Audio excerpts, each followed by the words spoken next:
Hi friends, welcome to my magical hands. கோவில் புளியோதரைனா பிடிக்காதவங்களே இருக்க மாட்டோம்.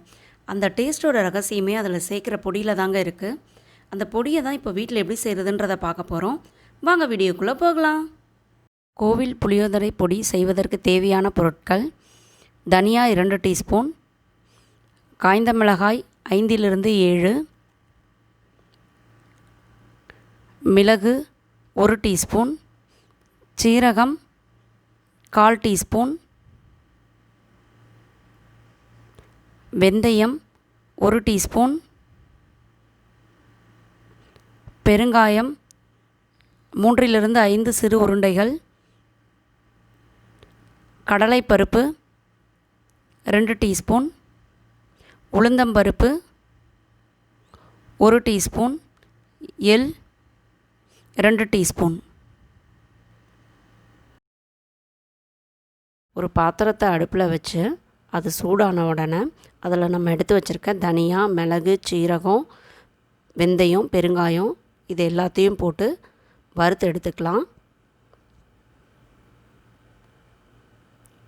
உங்களுக்கு நம்ம போட்டிருக்கிறதுலாம் நல்லா வறுபட்டு லைட்டாக வெடிக்க ஆரம்பிக்கும். சீரகம் எல்லாம் அந்த ஸ்டேஜ் வரைக்கும் வறுத்துக்கணும்.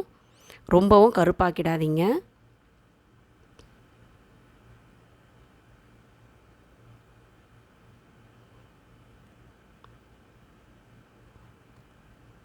நம்ம சேர்த்துருக்க சீரகம், வெந்தயம்லாம் கலர் மாறி இந்த மாதிரி வெடிக்க ஆரம்பிக்கும் போது அதை வேறு ஒரு பாத்திரத்துக்கு மாற்றிக்கலாம். அடுத்து அதே பாத்திரத்தில் நம்ம எடுத்து வச்சுருக்க உளுந்தம்பருப்பு, கடலைப்பருப்பு இருக்கு இல்லையா, அதை சேர்த்து நல்லா வறுத்துக்கலாம். நல்லா பொன்னிறமாக வர வரைக்கும் வறுத்துக்கலாம். கலர் ரொம்ப கருப்பாக்கிடக்கூடாது. உங்களுக்கு பொன்னிறமாக வந்தால் போதும். அந்த பருப்போட வாசனை வரும். அந்த ஸ்டேஜ் வரைக்கும் வறுத்துட்டு ஆஃப் பண்ணிடலாம். அடுத்து இதையும் வேறு ஒரு பிளேட்டுக்கு மாற்றி வச்சுக்கலாம். அடுத்து நம்ம எடுத்து வச்சுருக்க காஞ்ச மிளகாவை சேர்த்து வறுத்துக்கலாம். எதுக்கு நம்ம இப்படி தனித்தனியாக வறுக்கிறோன்னா, பருப்பு கொஞ்சம் லேட் ஆகும். காஞ்ச மிளகாலாம் சீக்கிரம் வறுபட்டுரும். அதனால் ஒன்று கருகிரும், ஒன்று சரியாக வறுபடாது. அதுக்காக தான் இந்த மாதிரி தனித்தனியாக வறுக்கிறோம்.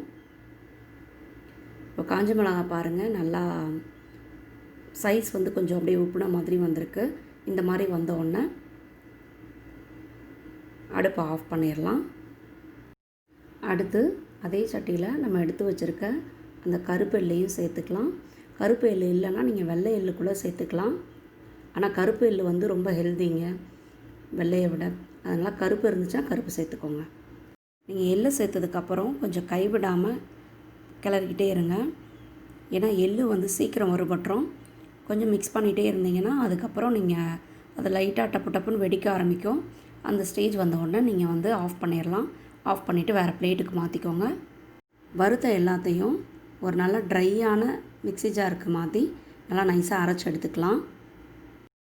இப்போ நம்மளோட கோவில் புளியோதரை பொடி சூப்பராக ரெடி ஆயிடுச்சு. இதை வச்சு புளியோதரை செஞ்சு பாருங்கள். டேஸ்ட்டுக்கு நான் கேரண்டிங்க. இந்த பொடியை நீங்கள் பல்காகவும் அரைச்சி ஸ்டோர் பண்ணி வச்சுக்கலாம். அரைச்சி ஒரு கண்ணாடி பாட்டிலில் போட்டு வச்சுட்டிங்கன்னா 1 மாதம் வரைக்கும் நல்லாயிருக்கும். ஆனால் என்னை பொறுத்த வரைக்கும் நீங்கள் அப்பப்போ அரைச்சி யூஸ் பண்ணிங்கன்னா அதோட வாசனையே சூப்பராக இருக்குங்க. இந்த வீடியோ உங்கள் எல்லாருக்கும் பிடிச்சிருக்கும்னு நினைக்கிறேன்.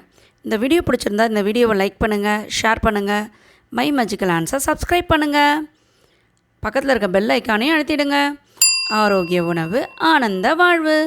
பாய் பாய்.